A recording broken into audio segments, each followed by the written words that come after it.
I step through the front door of my childhood home, the familiar scent of cinnamon and pine mingling in the air. My heels click against the hardwood floor, a sound that once meant coming home.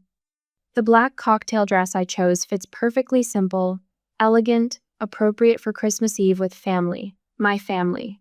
The word catches in my throat. Marissa, you made it.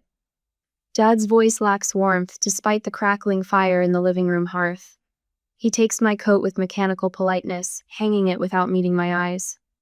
The house gleams with holiday perfection. Garland draped across the staircase, vintage glass ornaments catching light from the bay window. Mom's collection of nutcrackers standing at attention on the mantel, exactly as they've been arranged for 30 years. I move toward the living room, past the family photos lining the hallway, then stop cold. Above the fireplace hangs an enormous new portrait, at least 3 feet wide, in an ornate gold frame. Mom, Dad, and Brielle beam at the camera, posed against a backdrop of autumn leaves. 3 faces where there should be 4. Do you like it? Mom appears at my elbow, glass of Cabernet in hand. We had it done in October, at Parkview Gardens. The photographer was just marvelous. My lungs constrict. The portrait isn't awkwardly cropped or hastily edited. It was planned without me. They drove to the gardens, coordinated their outfits in complementary earth tones, smiled for the camera, and never once picked up the phone to include me. Beautiful. The word scrapes my throat. Mom pats my arm and drifts away, leaving me staring at the physical manifestation of what I've always known but never wanted to confirm. I am an afterthought. A footnote. The child who doesn't quite fit the family portrait. Present time. Brielle's voice cuts through my thoughts. At 26, my sister still squeals about gifts like a child, clapping as she kneels beside the Christmas tree. We gather in the living room, perching on furniture arranged to showcase the 10-foot Fraser fir that Dad always insists on, despite its ridiculous proportions for their modest living room. Ornaments from 5 decades glitter among the branches, me, kindergarten clothespin reindeer, hanging near the bottom, practically hidden behind a branch. Dad distributes gifts with ceremonial precision. Brielle, this one's for you. Karen, for you, dear. Marissa, here. The package in my hands is lightweight, wrapped in what appears to be leftover birthday paper, the corners hastily folded. I carefully remove the tape while Brielle tears through expensive gold wrapping on a large box.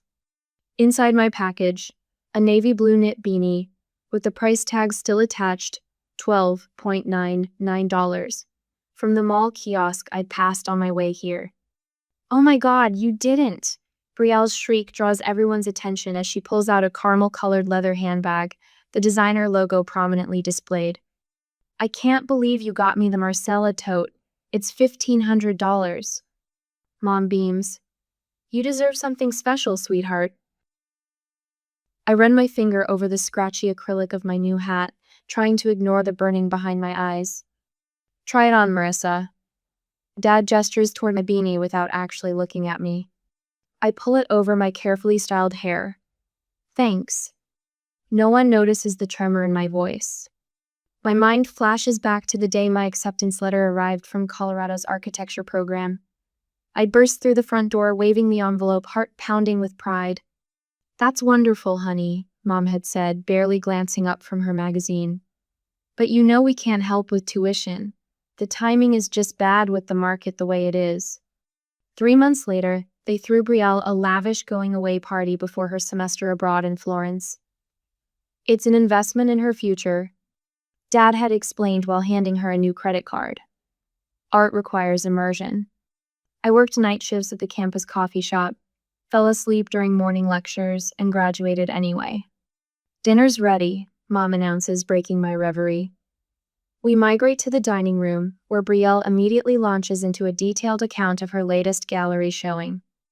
The curator said my use of negative space was revolutionary, she explains, gesturing with her wine glass.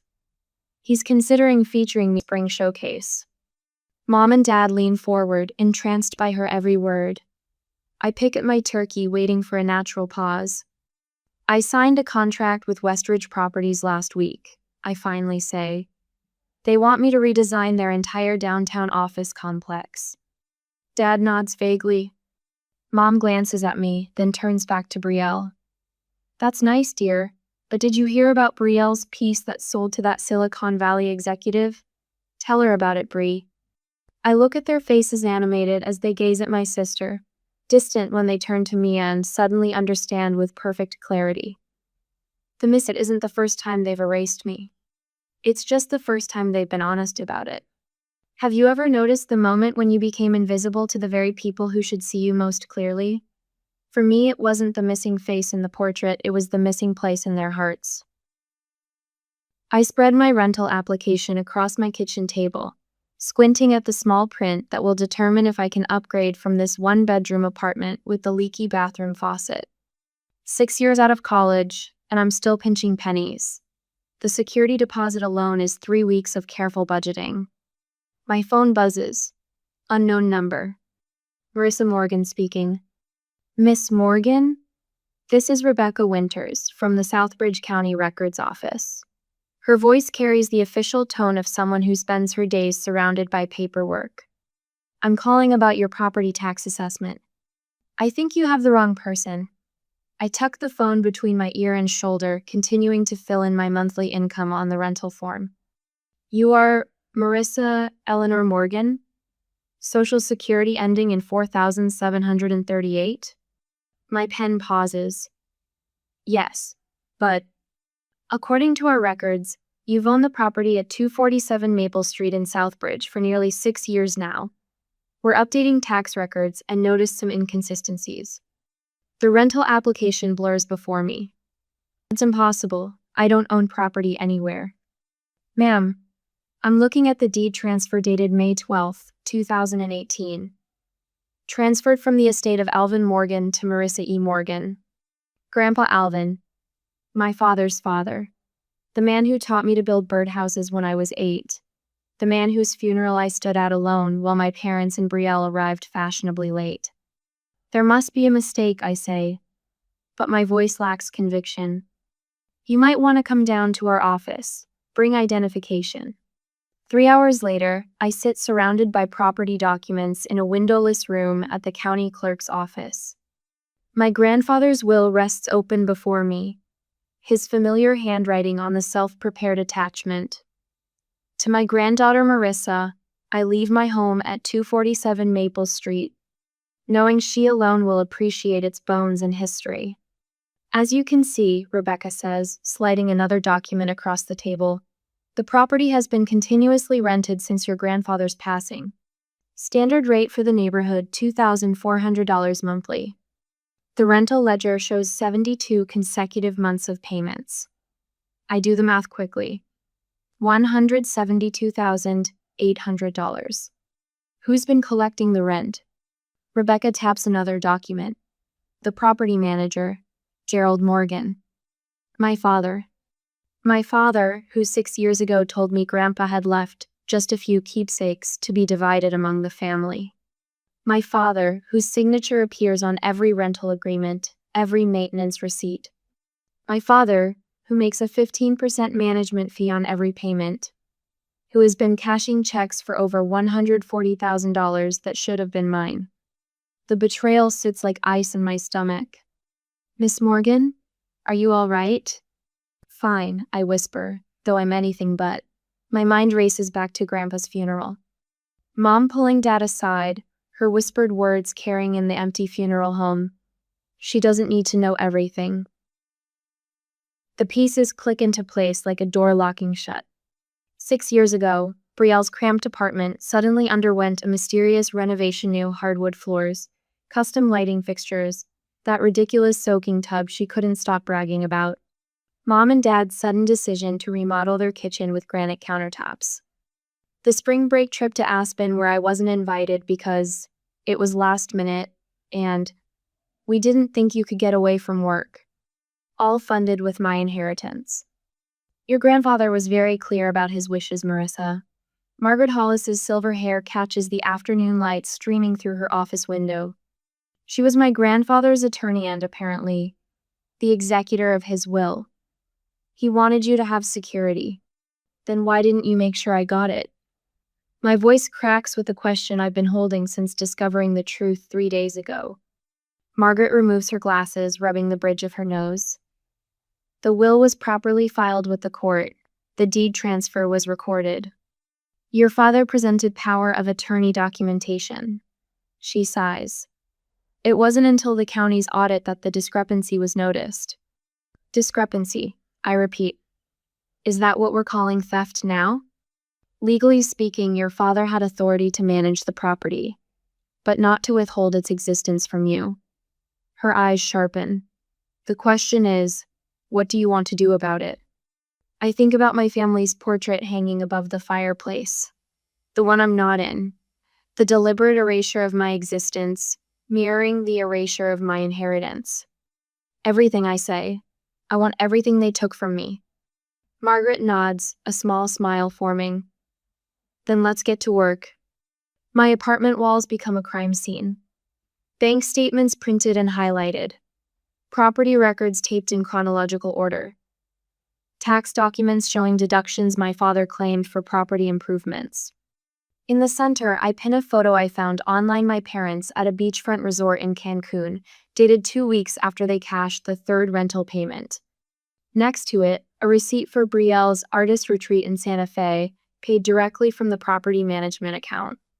Below these, my own calendar from those years' double shifts at the campus coffee shop, the night I fell asleep in the library because I couldn't afford both rent and textbooks that month. The graduation ceremony where I wore a borrowed dress. The mounting evidence makes me dizzy. Each document a knife. What hurts more? The loss of money, or the realization that my family saw me as unworthy of honesty? Would I confront the betrayal head-on, or walk away from both the money and the pain? I trace my finger over my grandfather's signature on the will. His final act was to provide for me, knowing perhaps better than I did how much I would need protection not from the world, but from my own family. To walk away would betray him twice. I reach for my phone. The ivory envelope sits on my kitchen table, a stark contrast to the scattered documents covering my apartment walls. 6 years of betrayal laid out in chronological order: property deeds, bank statements, rental agreements, my inheritance, stolen by the people who should have protected it. I hover my hand over my phone. One call could end this. I could walk away, start fresh somewhere they'd never find me. Forget the money, forget the betrayal, forget them. The photo of me at 19 stares back from the wall. Dark circles under my eyes after a double shift at the campus coffee shop, textbooks spread around me. Pinned beside it, a Facebook post from the same week. Mom, Dad, and Brielle, smiling on the slopes in Aspen. The timestamp matches a $4,200 withdrawal from my property's management account. Grandfather's voice echoes in my memory. You've got vision, Marissa. You see what could be, not just what is. He believed in me when no one else did. My finger falls away from the phone. Some inheritances aren't meant to be abandoned. You can stay here as long as you need.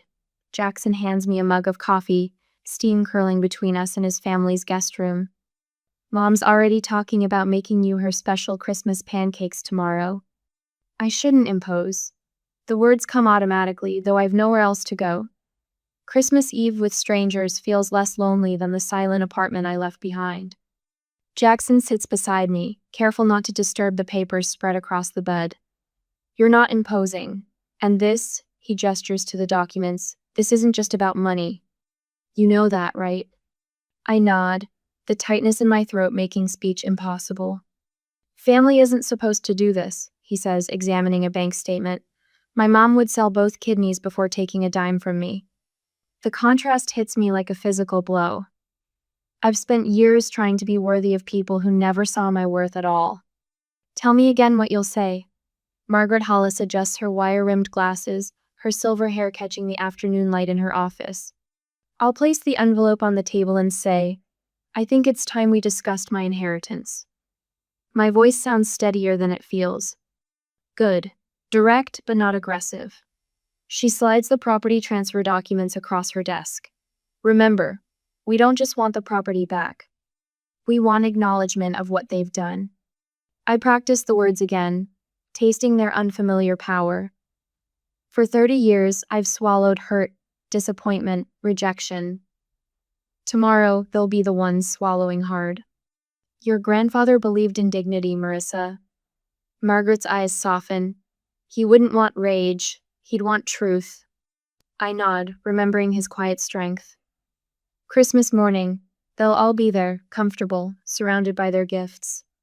Perfect timing. She places the final notarized document in the envelope. Let them have their last happy Christmas breakfast on your dime. Mrs. Winters had pressed a thermos into my hands before I left my apartment building this evening. Something stronger than cocoa, dear. Dutch courage. The whiskey-laced hot chocolate warms my hands now as I sit in my car across from my parents' house. Through the living room window, I watch them laughing, opening expensive gifts, utterly unaware of what tomorrow will bring. Dad hands Mom a small wrapped box jewelry based on her reaction.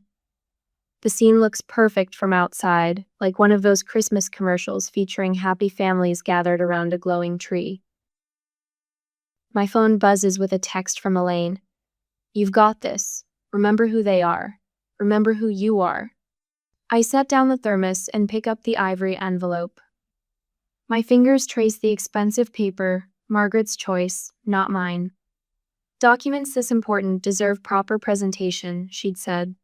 For years, I've measured my worth through their eyes, finding myself perpetually lacking. Tonight, watching them through the window, I realize I've been using a broken yardstick. I don't need their approval anymore. The morning sun glints off fresh snow as I park in front of the house. Christmas Day, 9:30 a.m. Through the dining room window, I can see them gathered for breakfast, Mom's traditional cinnamon rolls and mimosas. The ivory envelope feels almost weightless in my hand as I walk up the shoveled path. My heels no longer click with uncertainty. Each step lands with purpose. I don't knock. I still have a key, though they've probably forgotten. The house smells of cinnamon and coffee essence that once meant comfort, now just stage dressing for the scene about to unfold. Their conversation stops when I appear in the dining room doorway. My posture has changed, spine straight, shoulders back, chin level. Not the Marissa they're used to seeing. Oh, Marissa. Mom's voice rises with surprise. We weren't expecting you today after… Well, you left so suddenly yesterday. There's plenty for breakfast if you'd like to join. Her nervous chatter dies as I approach the table without responding. Dad's coffee cup freezes halfway to his mouth. Brielle's eyes narrow, sensing something unfamiliar in my demeanor. I place the ivory envelope in the center of the table, my movements deliberate and calm. The room falls silent except for the ticking of the grandfather clock in the hallway fitting, somehow. Merry Christmas. My voice doesn't waver. I think it's time we discussed my inheritance. The color drains from Dad's face as he stares at the envelope. Mom's smile flickers, then fails completely. Brielle looks between them, confusion giving way to the first hints of alarm. I remain standing, unwilling to cede even the small power of height. The family that had made me feel small will learn today that silence doesn't mean weakness sometimes.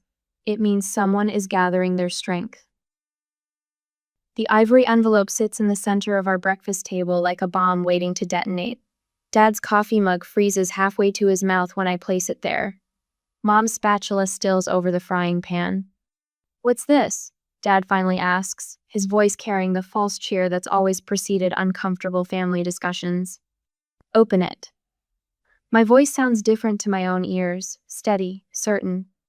The room stills as Dad reaches for the envelope. His fingers tremble slightly, something I've never seen before. Gerald Morgan, whose hands built decks and installed ceiling fans with surgical precision, now fumbles with a simple paper flap. He slides out the documents, and the color drains from his face in slow motion, as if someone turned a spigot at the crown of his head. Mom reaches over.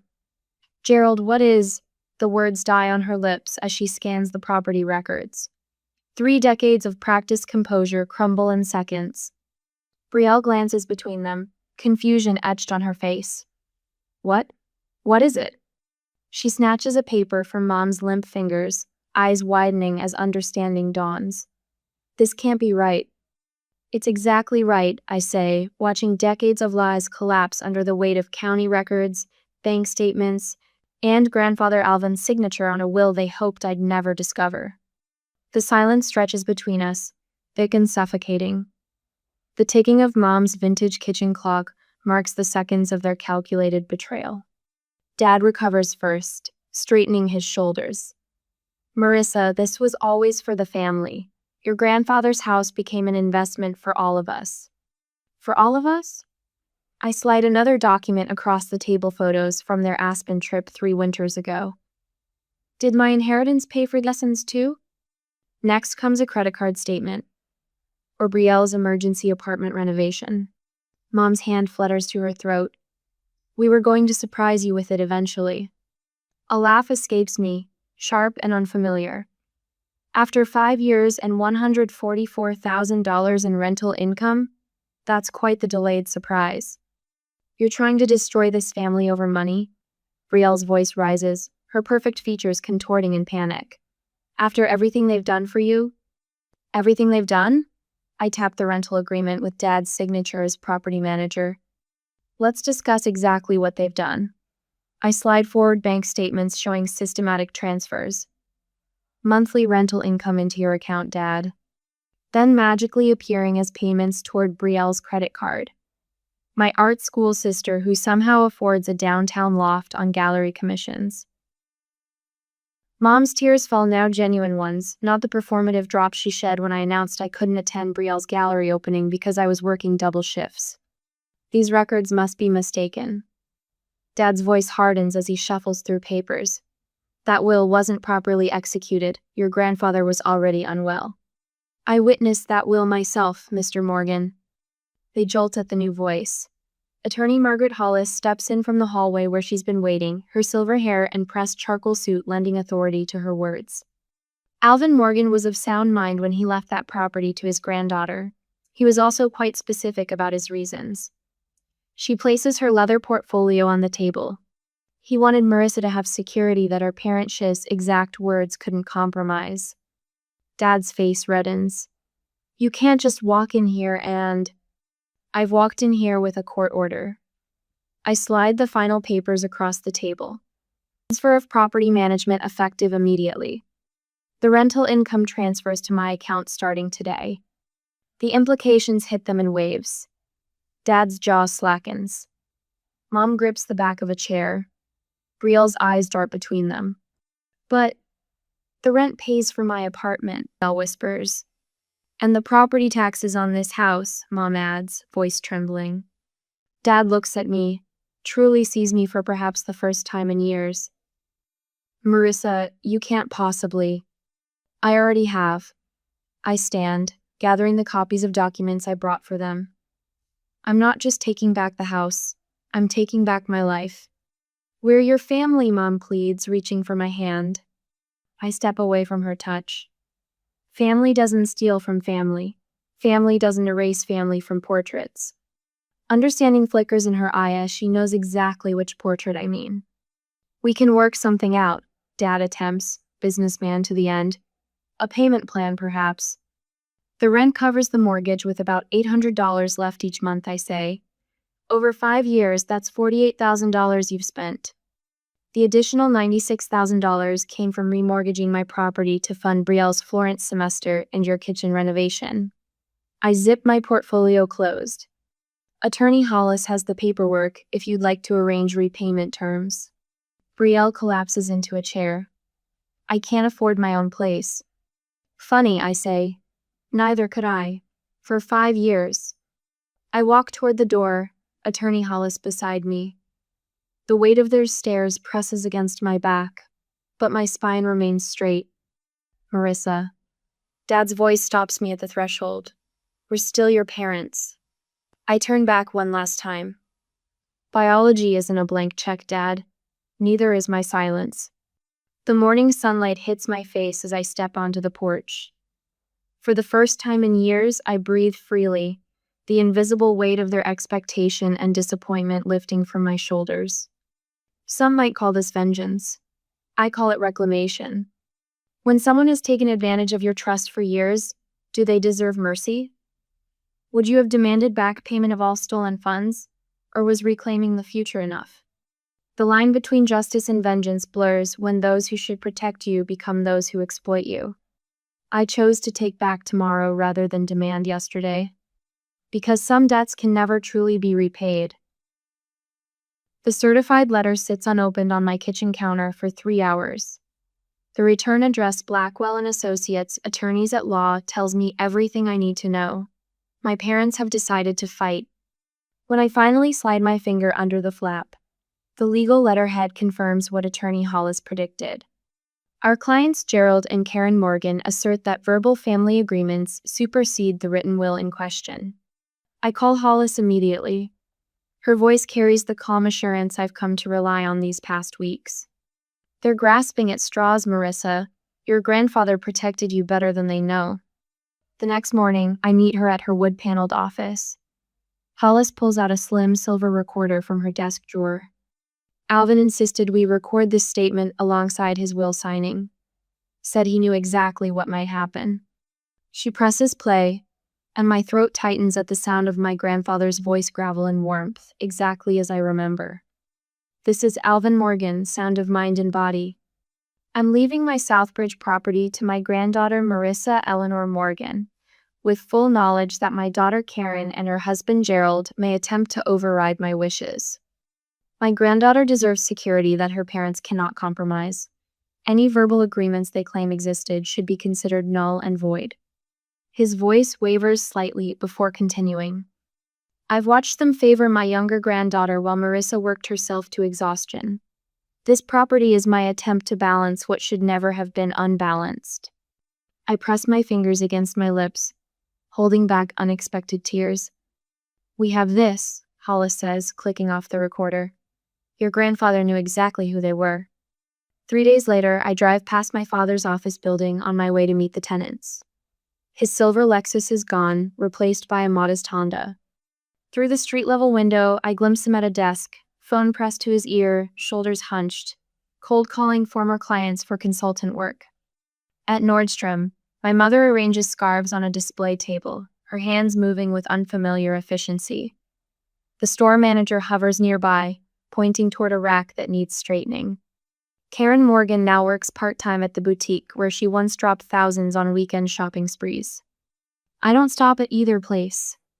There's a strange absence of satisfaction in seeing their downfall. At the local coffee shop, I spot Brielle's flyer taped beside the register. Support local artists' journey, with a QR code into a GoFundMe page. The barista tells me she's moved back home after studio funding issues.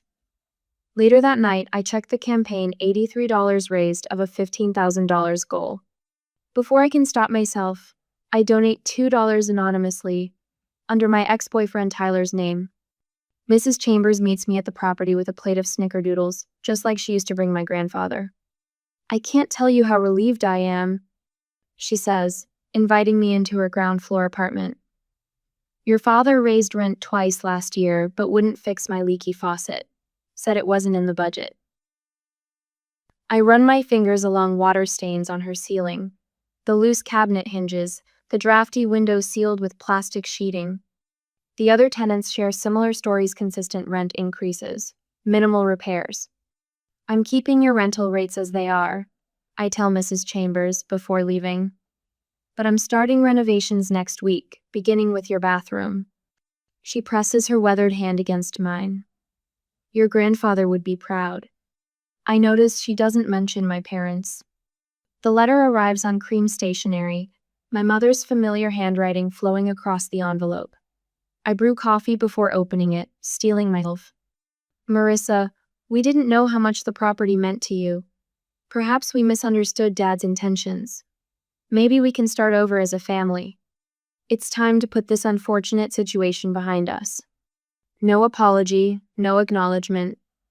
Just vague implications that I'm the unreasonable one for wanting what's legally mine. I place the letter in my desk drawer without responding. They've had my silence for years. Now it's my turn to give it back. I almost miss her at Lowe's. I'm comparing paint samples when my mother appears at the end of the aisle, a basket of gardening supplies hanging from her arm. She looks smaller somehow, her designer clothes replaced by jeans and a plain sweater. Marissa. I nod, returning to my paint chips. Please, she says, her voice cracking. You've made your point. Can't we be a family again? I place the samples back in their slots, turning to face her fully. Her eyes are rimmed with red, her hands twisting the basket handle. We were never a family, I say quietly. You were just people I happened to be related to. Karen flinches as if I'd slapped her. For a moment, I see something genuine in her expression. Not the loss of money or status, but the first glimmer of understanding what they've truly forfeited. I didn't, she begins. Have a nice day, Karen. I leave her standing there, surrounded by possibilities in every color, except the ones we might have shared. Some bridges weren't built to last. Some were never really built at all. I drag the roller up the living room wall, watching seafoam green replace dingy beige. 3 coats today, my shoulders aching with the effort. But Grandpa Alvin would have approved of this shade. He once told me green brings life into old bones. That color suits this place, Mrs. Chambers says from her perch on my stepladder. At 78, she's outlasted 2 husbands and refuses to move despite my offer to help with relocation costs. Your grandfather knew what he was doing when he built these walls. Sunlight streams through the new bay windows I installed last week, twice the size of the originals. The light catches dust motes dancing in the air, illuminating corners that have been dark for decades. He'd love what you're doing, Mrs. Chambers continues, her arthritis-twisted fingers wrapped around a mug of tea. Especially those windows. Alvin always said a house should breathe with whoever lives in it. I dip the roller, squeezing excess paint against the tray. Did he ever mention why he left this place to me specifically? Mrs. Chambers snorts. Because you were the only one who helped him replace the gutters when you were 12 while your sister complained about breaking her nails. In the backyard, spring bulbs pushed through the soil where Grandpa and I once planted vegetables. He'd guide my small hands, showing me how to test the earth's readiness. Patience, he'd say, is what separates builders from destroyers. The garden sits half-finished, like everything else in this house. One room painted, another gutted, new windows in front, old ones in back. A house in transition, just like its owner. I find it while replacing the loose floorboard in the home office wall safe hidden behind a cheap print of a sailing ship. The combination takes 3 tries. Grandpa's birthday, then mine, then the year he bought this house. Inside sits a cream-colored envelope, my name written in his careful block letters. My fingers tremble as I break the seal, unfolding paper that smells faintly of his pipe tobacco. Marissa, if you're reading this, you've finally discovered what was yours all along. I'm sorry I didn't tell you directly about this house. Your parents convinced me it would be better as a surprise when you were ready. I suspect now their definition of readiness might never have arrived. I gave you this house because you build homes wherever you go. Not just with hammers and nails, but with how you make people feel welcome, safe, seen. Remember when you were 8 and helped me replace these floorboards? You insisted on measuring twice because people will walk here every day, Grandpa. That's when I knew. Tucked inside the letter is a faded photograph. Me, at 8, gap-toothed grin, holding a level against a door frame while Grandpa kneels beside me. My legs give out. I sink to the newly finished hardwood, letter clutched against my chest. Someone had seen me, all along. 2 weeks later, I drive past my parents' house by accident. Dad's Lexus is gone, replaced by a used sedan. Mom waters wilting hydrangeas in yesterday's clothes. Through the window, I glimpse Brielle arguing with someone on her phone, desperation written across her face. I don't slow down. To homes built on honesty, not obligation, Margaret Hollis raises her glass, silver hair gleaming in the light of my new dining room chandelier. Around my table sit the people who carried me through. Jackson from work, who helped install cabinetry on weekends. Elaine, who organized my legal paperwork while feeding me soup when I couldn't eat. Mrs. Winters from next door, who checks on me daily with fresh muffins and no questions. Mrs. Chambers, who shares stories about Grandpa that make me laugh until I cry. After dinner, we gather on the porch. Someone suggests a photo, and we arrange ourselves against the newly painted railing. The self-timer clicks, capturing genuine smiles. Later, I place the framed photo above my fireplace. The porch swing Grandpa's favorite spot creaks gently as I rock back and forth. Keys dangle from my fingers, catching the sunset's glow. The weight I've carried since Christmas feels lighter here, breathable. Behind me stands my house. My inheritance. Not just wood and plaster, but the recognition that I was worth something all along. Thank you for seeing me when no one else did, I whisper to the evening air. The wind rustles through new leaves on the maple Grandpa planted the year I was born. Its branches stronger now, reaching higher. I used to think that real love, was something you earned. That if I was good enough, quiet enough, independent enough, they'd notice. But real love doesn't make you disappear. Real love doesn't come with conditions. They gave me nothing, so I gave myself everything. Some family portraits don't need other people in them to be complete. The porch swing sways in perfect cadence with my breathing, as if the house itself inhales and exhales with me. For the first time in 29 years, I am exactly where I belong.